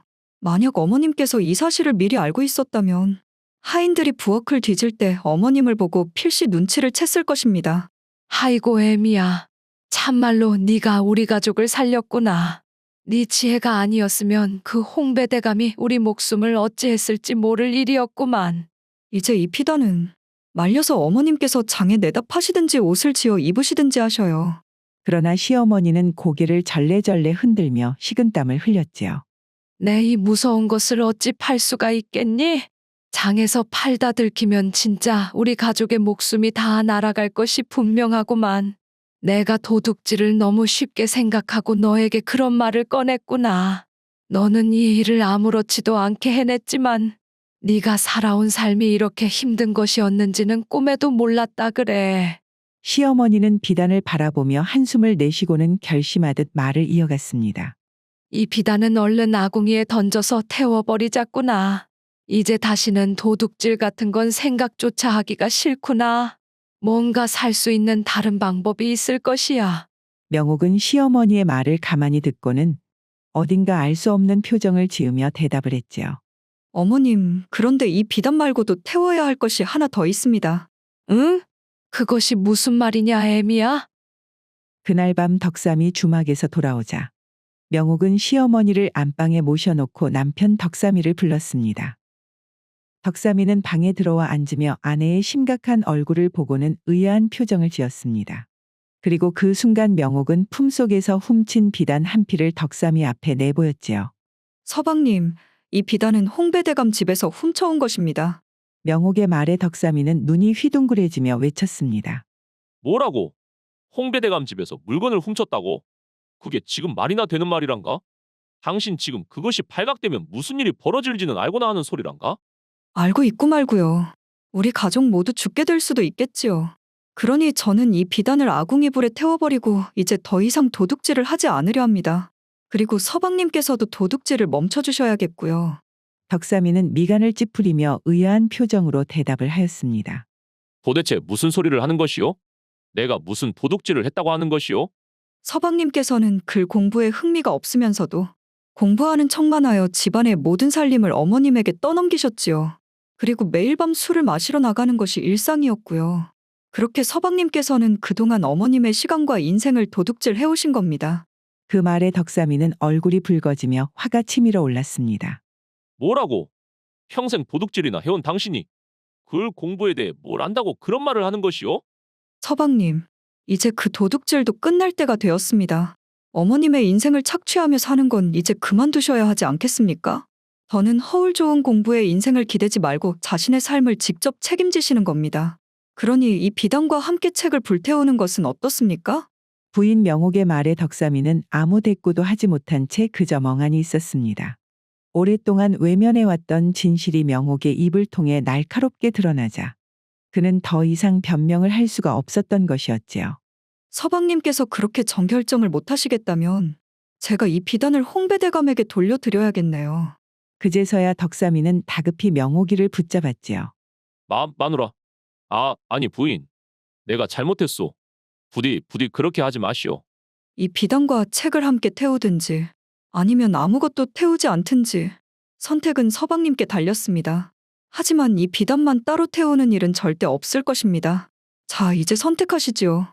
그러자 마침내 덕삼이는 고개를 떨구며 체념한 듯 조용히 말을 꺼냈습니다. 좋소. 이 비단과 책을 함께 태웁시다. 덕삼이는 서재에서 그동안 쌓아두었던 책을 모조리 꺼내와 아궁이에 던져 넣었습니다. 그러자 명옥은 그 위에 비단을 올려놓았지요. 불길이 타오르기 시작하며 책과 비단은 천천히 불에 휩싸여 갔고 명옥과 덕삼은 그 모습을 말없이 한참이나 지켜보았습니다. 그날 이후 명옥은 시댁의 생활을 새롭게 꾸리기 시작했습니다. 그녀는 친정집에서 소 한 마리를 얻어 시댁으로 데리고 와 덕삼이에게 단호하게 말했지요. 서방님, 이 소로 묵은 밭을 갈아엎고 이제 새롭게 농사를 시작해 봅시다. 덕삼이는 아무 말 없이 아내를 바라보았습니다. 처음에는 망설이는 모습을 보였지만 명옥의 굳은 결심을 마주하자 그도 서서히 마음을 다잡았지요. 후일 시간이 지나 한여름의 태양 아래 덕삼이는 논에서 땀을 비오듯 쏟아내며 아내 명옥이와 농사를 지었습니다. 시어머니는 멀리서 그 모습을 가만히 지켜보더니 한참 동안 아무 말 없이 눈물을 훔쳤지요. 그리하여 명옥이는 남편 덕삼 그리고 시어머니와 함께 그토록 그리던 새 출발을 할 수 있게 되었습니다. 도둑질로 버텨온 과거는 불에 타 사라졌고 그들 앞에는 농사일과 소박한 일상만이 기다리고 있었지요.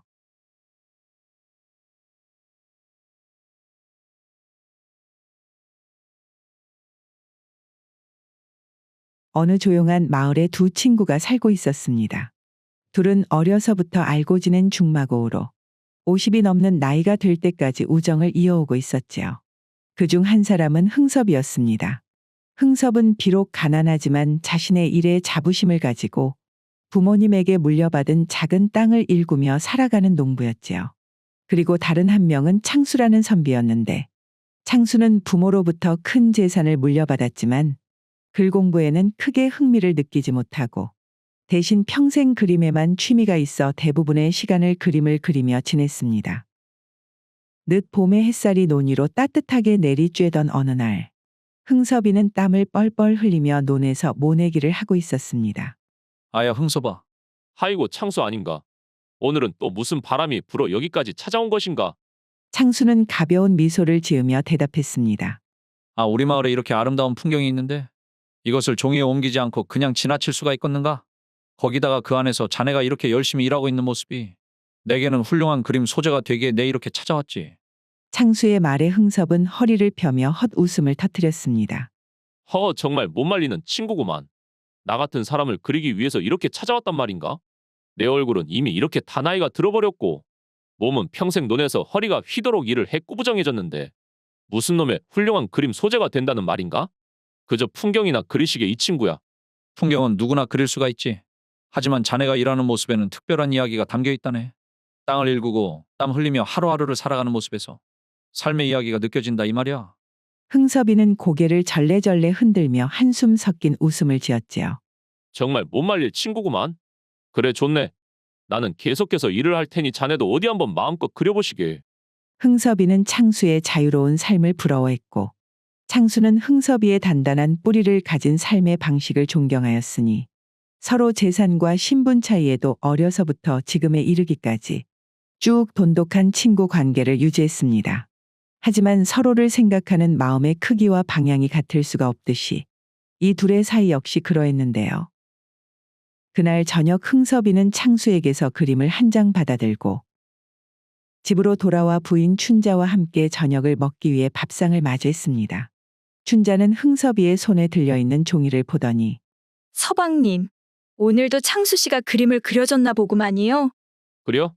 논에서 일하는 내 모습을 그리겠다고 찾아왔었구만. 흥섭이는 밥 한 숟갈을 뜨며 대답했습니다.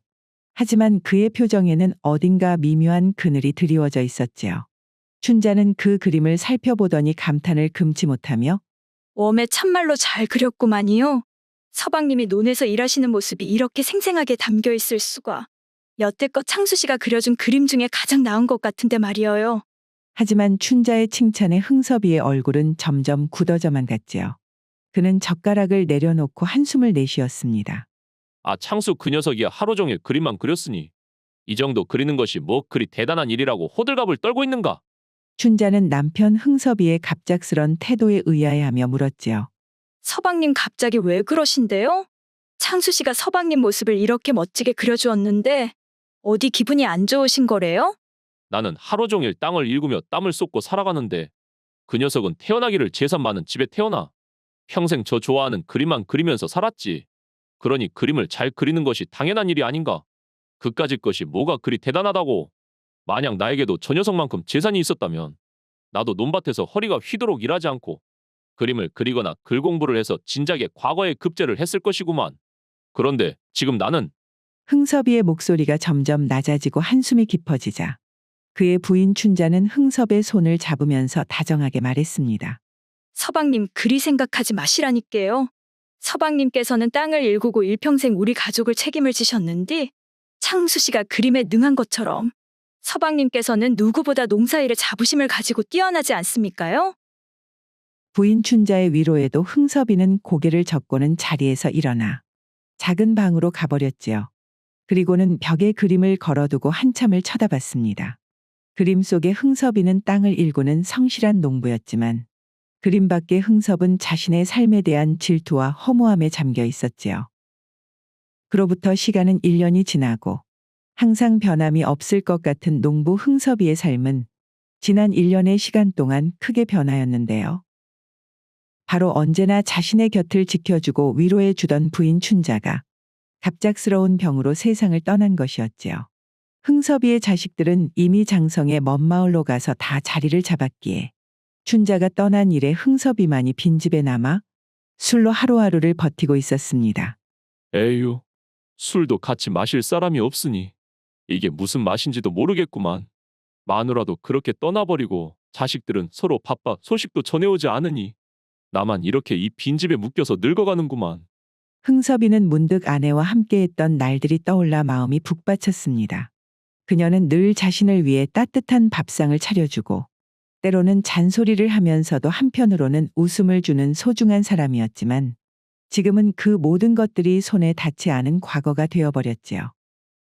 그렇게 흥섭이 일도 나가지 않은 채 술로 하루하루를 연명하던 중에 하루는 창수가 흥섭이의 집에 찾아왔습니다. 하이고 이것이 누구여 창수 자네 아닌가? 이 야속한 친구야. 왜 이렇게 오래간만에 찾아왔는가? 창수는 담담히 미소를 지으며 말을 했습니다. 춘자 씨가 떠난 이후 자네를 찾는 것이 괜히 조심스럽기도 하고 얼굴 보는 것조차 마음이 편치 않아. 그동안 쉽게 발걸음을 할 수가 없었구만. 흥섭이 그동안 어떻게 잘 지내고 있었는가? 그 말을 듣자 흥섭이는 표정이 무너지며 그의 눈가에는 눈물이 맺혔지요. 잘 지내고 있을 리가 있나? 그동안 논밭도 관리도 못하고 내 마음이 텅 비었구만. 그렇다고 집에 가만히 있으면 마누라의 빈자리가 너무나 크게 느껴져. 술로 나날이 버티면서 지냈구만 그래. 그럴 테지. 자네와 함께하던 아내가 없으니 이 집이 얼마나 허전할까 내 상상도 가지 않는구만. 내가 자네를 위해 뭔가를 해주고 싶은데도 이런 일에는 뾰족한 방법이 없으니 나 역시도 그동안 너무나 답답할 따름이었구만. 마음을 어루만져주는 듯한 다정한 창수의 목소리에 흥섭이는 억지로 웃으며 고개를 저었습니다. 친구. 자네 마음만으로 고맙네 그려. 그냥 이렇게 찾아와주는 것만으로도 나에게는 큰 위로가 되는구만. 그렇게 자신에게 억지 미소를 보이는 흥섭이를 보고 창수는 더욱더 미안한 마음에 한숨을 내쉴 뿐이었습니다. 이후 집으로 돌아온 창수는 부인 선옥이 차려준 푸짐한 저녁상을 앞에 두고도 젓가락질을 멈춘 채 생각에 잠겨 있었지요. 선옥은 그런 남편의 모습을 보고 이상하게 여기고는 물었습니다. 여보 오늘따라 왜 그래요? 평소 같으면 벌써 밥 공기를 2그릇을 비우고도 남으셨을 양반이 도대체 무슨 일이 있으셨단가요? 부인이 걱정스러운 눈길로 묻자 창수는 한숨을 내쉬며 젓가락을 내려놓았지요. 오늘 흥섭이네 다녀왔구만. 그런데 말이오. 그 친구가 생각보다 훨씬 더 힘들어하고 있더라고. 춘자가 떠나고 나서 외로움에 파묻혀 있는 모습이 말이 아니었다니까 글쎄. 선옥은 남편의 말을 듣고 조용히 고개를 끄덕였습니다. 그럴 수밖에 없겠지요. 아내를 잃고 혼자 사는 삶이라니 그거 얼마나 적적하겠어요. 창수는 깊은 고민에 잠긴 얼굴로 계속해서 말을 이어갔지요. 내가 그 친구를 보면서 문득 이런 생각이 들더라고. 만약 당신이 나보다 먼저 떠난다면 나도 흥섭이처럼 그렇게 절망에 빠지고 있지 않을까 하고 말이오. 선옥은 잠시 말을 잇지 못하다가 남편의 손을 잡으며 나지막히 말했습니다. 여보, 그런 생각하지 마시구려. 우리가 지금 서로 곁에 있는 것만으로도 감사해야 하지 않겠습니까? 하지만 흥섭 씨가 처한 상황은 참말로 안타깝구만요. 그래서 더 답답하고만 그래. 그 친구가 경제적으로 힘들다면 내 돈으로라도 도와줄 수 있을 텐데. 그런 문제도 아니고 저리 외로움에 빠진 사람을 도대체 어떻게 위로를 해야 할지 모르겠구만. 창수의 부인 선옥은 잠시 생각에 잠겼다 말을 했습니다. 그 외로움은 누구도 대신해 줄 수 없는 거 아니겠습니까? 부인이 떠난 자리를 채울 수 있는 사람을 어디에서 찾을 수도 없는 노릇이고, 거기다 저렇게 가난한 호라비에게 과부가 들어설 일도 만무할 터이니 우리들은 그저 마음으로 빌어주는 수밖에 없지 않겠어요? 그녀의 말에 창수는 고개를 끄덕였지요. 자네 말이 맞네. 결국 우리가 할 수 있는 건 그저 흥섭이의 마음이 빨리 평안을 찾기를 바라는 마음으로 천지신명님께 기도라도 올리는 것 말고는 도리가 없겠구만. 그날 밤 창수는 선옥과 함께 정화수를 떠놓고 하늘에 기도를 올렸습니다. 그의 부인 선옥 역시도 남편 창수 옆에서 간절히 두 손을 모았지요. 그들은 비록 흥섭이의 상처를 대신 치유해 줄 수는 없었지만 그의 고통을 조금이라도 덜어줄 무언가를 간절히 바라는 마음으로 기도를 올렸지요. 이후 창수는 친구 흥섭이를 위해 매일 밤 마당에 물을 떠놓고 기도를 올리는 것이 하루의 일과가 되었지요. 그리고 그렇게 하기를 무려 한 달째. 창수는 어느 날 밤 깊은 잠에 들었다가 이상한 꿈을 꾸었는데요. 꿈속에서의 그는 안개가 자욱한 언덕길을 걷고 있었지요. 어디서 시작된 길인지도 어디로 가는지도 알 수 없었지만 그는 묘한 기운에 이끌리듯 발걸음을 멈추지 않았습니다. 그때 안개 속에서 백발을 한 신령님이 갑자기 나타났는데요. 자네가 한 달 동안 매일 기도를 올렸기에 내 이렇게 자네 기도에 응답하러 왔구만. 신령님은 낮고도 깊은 목소리로 말했습니다. 자, 말해보시게 무엇을 그렇게 간절히 원하기에 한 달이나 기도를 올렸는가? 창수는 느닷없는 신령님의 등장에 깜짝 놀랐지만 곧 자세를 바로잡고 대답을 하였지요. 신령님, 저는 특별히 제 욕심을 채우려고 기도한 것이 아닙니다요. 그저 제 친구 흥섭이 때문에 기도를 올렸을 뿐입니다요. 친구를 위해서라. 그 마음이 참으로 귀하구나. 자, 더 이야기를 해보시게. 도대체 무슨 사연이란 말인가? 창수는 떨리는 목소리로 신령님께 설명하기 시작했습니다. 제 친구 흥섭이는 평생 농사를 지으며 소박하게 살아온 사람입니다요. 하지만 올해 초 부인을 병으로 떠나보낸 뒤 그는 더없이 깊은 외로움에 빠져 하루하루를 술에 의지하며 겨우 버티고 있구만요. 제가 친구로서 그를 위해 무엇이든 하고 싶지만 제게는 별다른 방법이 없어 그저 그의 마음이 평안하기를 바라는 기도를 올린 것뿐입니다. 정말 친구를 위한 기도였단 말인가?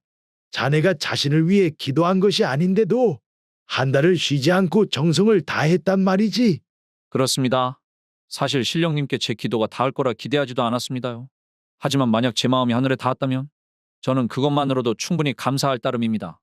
신령님은 한참 동안 창수를 바라보더니 감탄한 듯 미소를 지으며 말을 했지요. 참으로 기특한 마음이구나. 내 자네의 진심 어린 기도에 감동했으니 자네에게 선물 한 가지를 주도록 하겠네. 그 말과 함께 신령님은 손을 휘둘러 창수 앞에 작은 먹 하나를 내놓았습니다. 먹은 평범한 듯 보였지만 은은한 빛이 흐르고 있었지요. 이것은 보다시피 평범한 먹이 아니라네. 이 먹으로 자네가 무엇을 그리든 그것은 실체가 될 걸세. 금은보화가 필요하다면 금은보화를 그리면 되고, 자네가 말한 대로 친구의 외로움을 달래줄 여인을 그리면 그녀가 그림 속에서 나와 친구의 외로움을 달래줄 걸세. 신령님, 그것이 참말입니까? 제가 친구를 위해 여인을 그리면 그녀가 실체가 돼요. 그의 곁에 있어준다는 말씀인가요? 신령님은 엄숙한 표정으로 고개를 끄덕이며 말을 했지요. 그렇구만. 하지만 명심하게나 이 먹은 단 한 번만 사용할 수 있고, 그림이 실체화가 되더라도 그것은 어디까지나 먹으로 그린 그림이니 되도록 햇볕을 피해야 하고 그것을 몸으로 소유하려 들면 모든 것이 사라지게 될 것이니 반드시 조심해야 하네. 그 말을 끝으로 신령님은 안개 속으로 사라졌고 창수는 잠에서 깨어났습니다. 그리고 창수의 이부자리 옆에는 꿈에서 본 그대로의 신묘한 먹이 놓여져 있었지요. 신령님께서 주신 이 선물, 내 반드시 너를 위해 올바르게 사용하겠네. 흥섭이, 이제야 네 마음의 외로움을 덜어줄 수 있을지도 모르겠구만. 그래, 조금만 기다리시게나. 그 먹을 흥섭이를 위해 사용하겠다고 다짐한 창수는 한 번만 사용할 수 있다는 신령님의 경고를 가슴 깊이 새기며 첫 붓질을 준비하기 시작했습니다. 이후 창수는 일주일의 시간에 걸쳐 정성스레 그림을 완성했습니다. 그는 친구 흥섭이를 위해 세상에서 가장 아름다운 여인을 그렸지요. 그림 속의 여인은 온화한 미소와 따뜻한 눈빛을 가진 선녀 같았고 보는 이로 하여금 위로와 안정을 느끼게 하였습니다. 그렇게 힘들게 완성한 그림을 품고 흥섭이를 찾아간 날, 창수는 이전보다도 훨씬 초췌해진 흥섭이의 모습에 마음이 아팠습니다. 그는 이전보다도 더 야위어 있었고 그나마 남아있던 생기마저 사라진 듯 하였지요. 흥섭이 자네 나왔구만. 창수, 자네 왔는가? 어서 들어오게나. 창수는 방으로 들어가 앉으며 흥섭이를 유심히 바라보며 말했습니다. 아니 도대체 얼굴이 이것이 뭐란 말인가? 자네 밥은 제대로 먹고 있는 것인가? 밥은 그냥 입에 넣으면 삼키고 있지. 그런데 아무리 먹어도 입맛이 나지를 않는구만. 춘자 없는 집안에서 나 혼자 밥을 먹는 것이 무슨 의미가 있겠는가? 창수는 흥섭이의 말을 듣고 가슴이 먹먹해졌지요. 그래서 내가 자네를 위해 뭔가 준비를 해왔네. 창수는 품에서 두루마리를 꺼내 조심스레 펼쳤습니다. 두 사람 사이에 놓인 그림 속에는 마치 살아 움직이는 듯한 아름다운 여인이 그려져 있었습니다. 그녀는 온화한 미소로 흥섭이를 바라보는 듯했고 그림에서 뿜어져 나오는 기품이 방 안을 채워가기 시작했지요. 이것은 정말 아름답구먼. 그런데 이 여인은 대체 누구란 말인가? 이 여인은 자네를 위해 내가 그린 그림이구만 이 친구야. 이것이 말이야 단순한 그림이 아니구만. 자네가 마음을 다해 이 여인을 부른다면 그녀가 그림 속에서 나와 자네의 말동무가 되어 외로움을 달래줄 것이구만. 흥섭이는 놀란 눈으로 창수를 바라보며 말했습니다. 무슨 소리를 하는 겐가 자네? 그림 속 여인이 나온다니 그런 일이 어찌 가능하단 말이오. 이건 내가 하늘로부터 받은 특별한 선물이네. 자네의 외로움을 덜어주기 위해 신령님께서 나에게 주신 신묘한 먹으로 그린 그림이란 말일세. 저 정말 이 여인이 내 곁에 있어줄 수 있단 말인가? 내 너무나도 허무맹랑한 소리라 믿기지가 않아서 그렇구만. 창수는 고개를 끄덕이며 대답을 했지요. 그렇구만. 하지만 자네에게 당부할 것이 있으니 이것은 어디까지나 먹으로 그린 그림이니 날이 밝아 그녀가 그림 속으로 돌아갈 때는 기꺼이 보내주고 절대 그녀를 품으려 하면 안 되는구만. 이건 어디까지나 자네의 외로움을 달래주기 위해 주어진 신성한 선물이니 그 이상의 욕심을 부리면 모든 것이 사라질 걸세. 내 아직도 믿기는 힘들지만 알았네. 행여 정말 그 여인이 그림 속에서 나오더라도 내 마음을 꼭 다잡도록 하겠구만. 참말로 고맙구만 창수.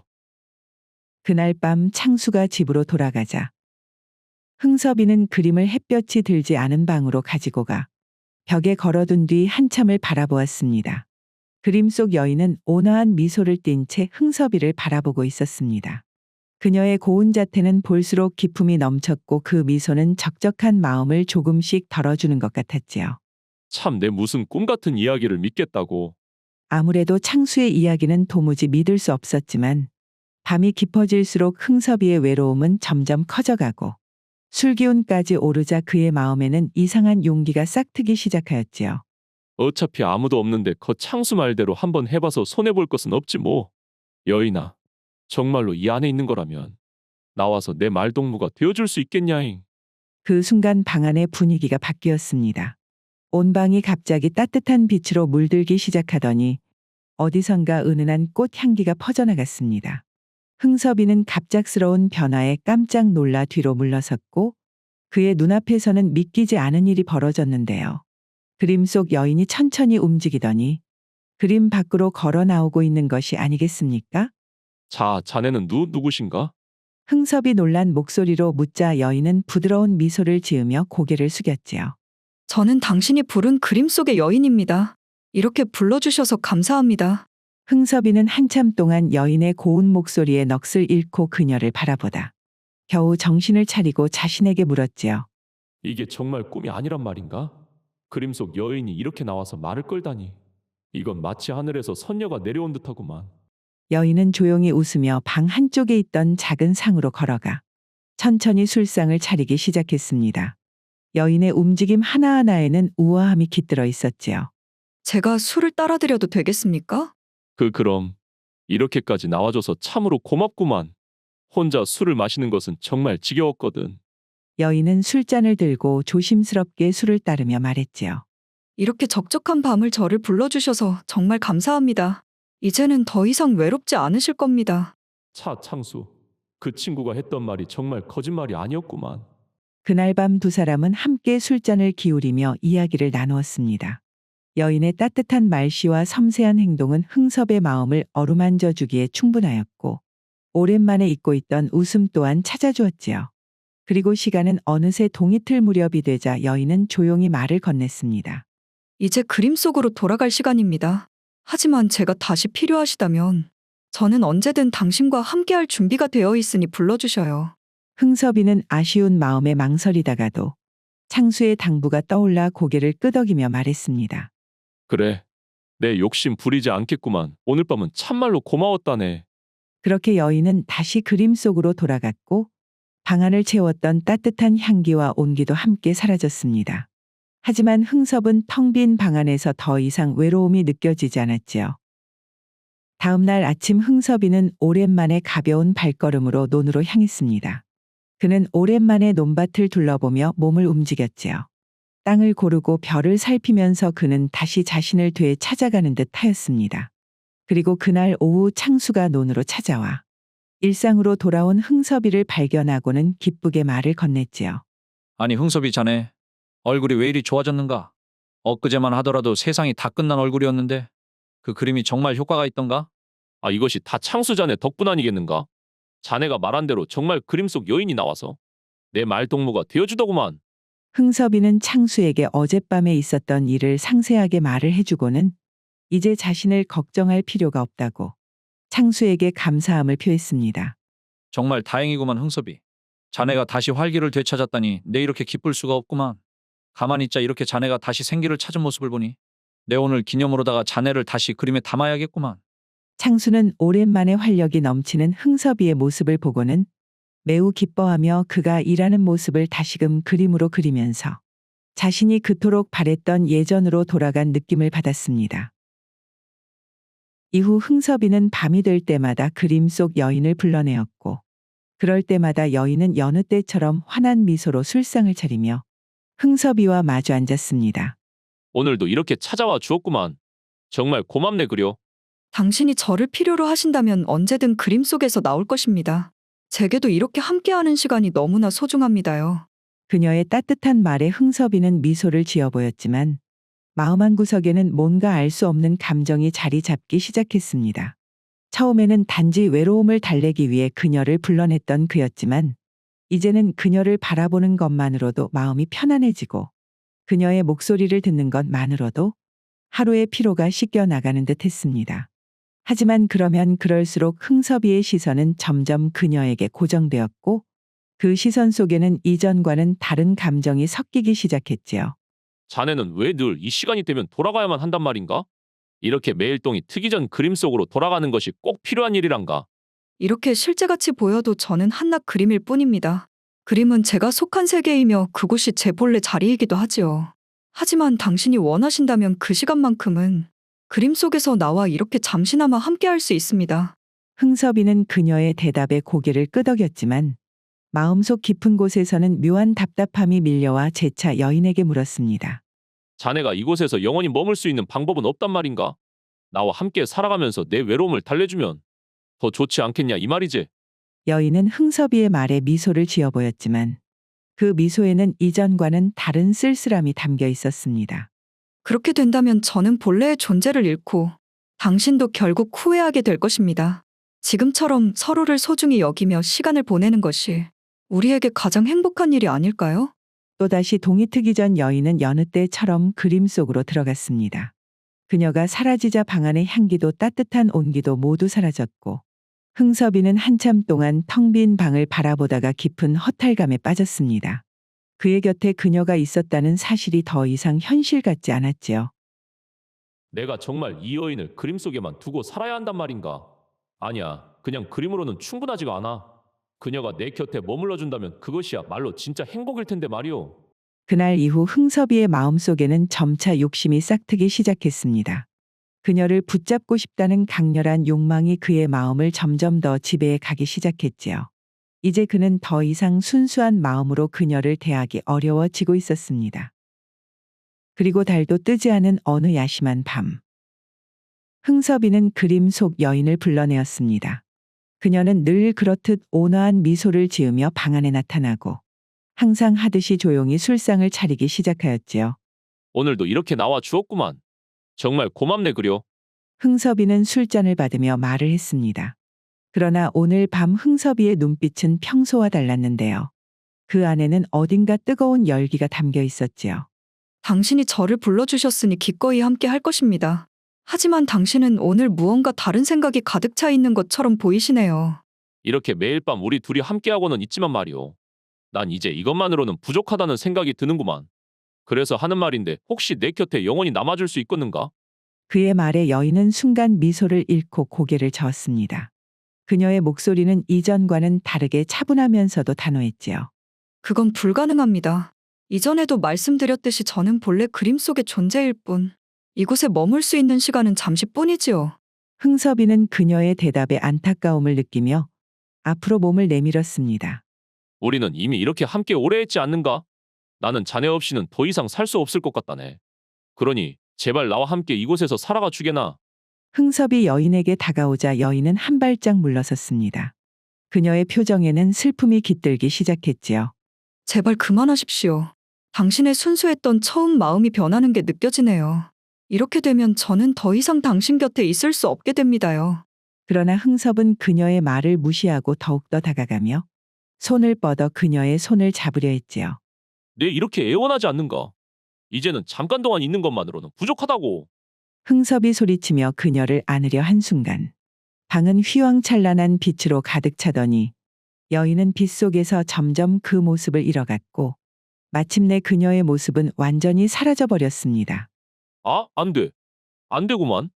흥섭이는 놀라 소리치고는 눈을 비비며 벽을 바라보았습니다.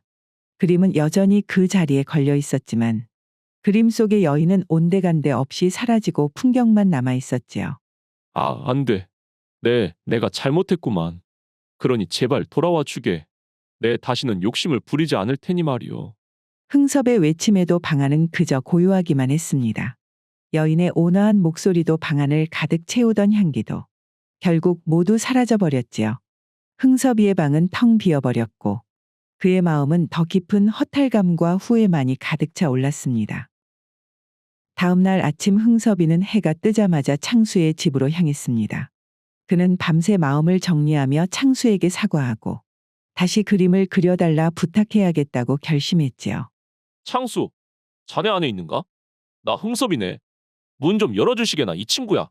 잠시 후 문이 열리며 창수가 나왔습니다. 창수는 이른 아침에 자신을 찾아온 흥섭이를 보고는 반갑게 맞이하기보다는 어딘가 불안한 눈빛을 보였지요. 이렇게 이른 시간에 우리 집에 무슨 일인가 흥섭이? 자네 얼굴이 심상치 않은데. 사실 내가 큰 실수를 저질렀네. 자네가 그렇게 당부했던 것을 지키지 못했구만 그래. 창수는 묵묵히 흥섭이를 바라보고는 문을 열어 흥섭이를 집 안으로 데리고 들어왔습니다. 두 사람은 방으로 자리를 이동한 후 흥섭이는 방에 자리를 잡자마자 창수를 보며 말을 했지요. 내가 어젯밤에 내 욕심에 그림 속의 여인을 내 곁에 두고 싶어 붙잡으려고 안으려 했구만. 그랬더니 정말 물에 닿은 먹처럼 희미하게 사라져버리고는 다시는 돌아오지 않더구만. 창수는 흥섭이의 말을 듣자 깊은 한숨을 내쉬며 고개를 저었습니다. 아, 흥섭이 이 친구야? 내 자네에게 몇 번이나 당부하지 않았나? 제발 욕심을 부리지 말아달라고 말이오. 그녀는 그림 속의 존재이니 꼭 보내줘야 한다고. 그런데 왜 내 말을 귀담아 듣지 않았단 말인가? 창수 자네 내가 잘못했구만. 자네의 당부를 가볍게 여겼던 게 큰 실수였어. 이제 말일세. 다시는 그런 어리석은 짓은 하지 않을 테니. 그러니 한 번만 더 그녀를 그려주시게나.